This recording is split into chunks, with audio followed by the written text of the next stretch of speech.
Star hospital సుఖీభావ్కు తిరిగి స్వాగతం.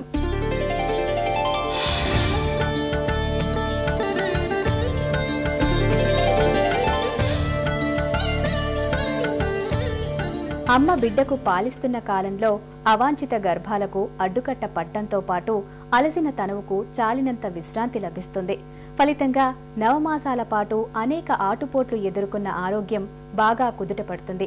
బిడ్డకు స్తన్యం ఇవ్వడం మూలంగా అమ్మకు లభించే ఆరోగ్య ప్రయోజనాల గురించిన మరిన్ని వివరాల్ని ఇప్పుడు తెలుసుకుందాం.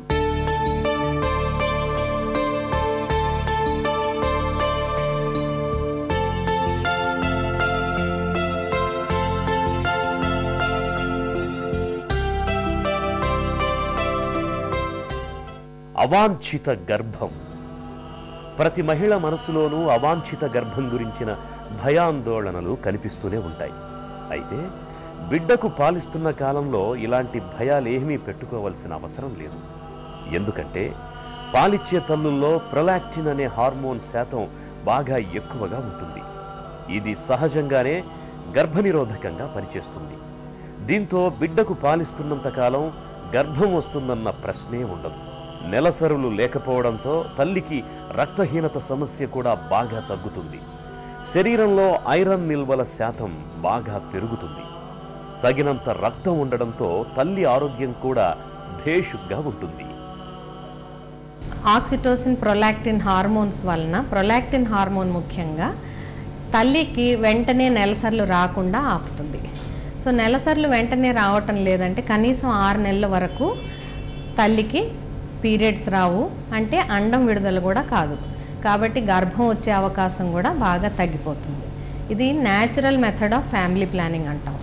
దీని వలన పుట్టిన బిడ్డకి పూర్తిగా తల్లి తన పాల వలన పూర్తి పోషకాహారం ఇచ్చి బిడ్డ ఆరోగ్యం బాగా ఉండేలా కుదుటపడే వరకు కూడా తల్లి బిడ్డని చూసుకోవడానికి వీలుగా ఉంటుంది. అంతేకాకుండా ఈ నెలసర్లు రాకపోవటం వల్ల తల్లికి బ్లీడింగ్ కాదు కాబట్టి రక్తహీనత రాకుండా మనం నివారించవచ్చు. రక్తహీనత ఉన్న తల్లుల్లో కూడా ఈ 6 నెలలు పీరియడ్స్ రానందువల్ల తల్లి కోలుకునే అవకాశం, మళ్ళీ రెండవ బిడ్డ పాత రోజుల్లో ఫ్యామిలీ ప్లానింగ్ లేని రోజుల్లో మళ్ళీ రెండవ కాన్పుకి ఎడం పెంచటం వల్ల తల్లి ఆరోగ్యం కూడా బాగుపడడానికి ఇది చాలా దోహదపడుతుందన్నమాట. తల్లి పాలతో లభించే మేళ్ల గురించి ఎంత చెప్పుకున్నా తక్కువే. ఆధునిక జీవనశైలి మూలంగా వచ్చి పడుతున్న మెటబాలిక్ సిండ్రోమ్ జబ్బుల తాకిడి కూడా బాగా తగ్గుతున్నట్లు అనేక ప్రపంచ అధ్యయనాలు చెబుతున్నాయి. తాజాగా హై బీపీ, షుగర్, గుండె జబ్బుల నుంచి కూడా రక్షణ లభిస్తుందని భరోసా ఇస్తున్నారు డాక్టర్లు.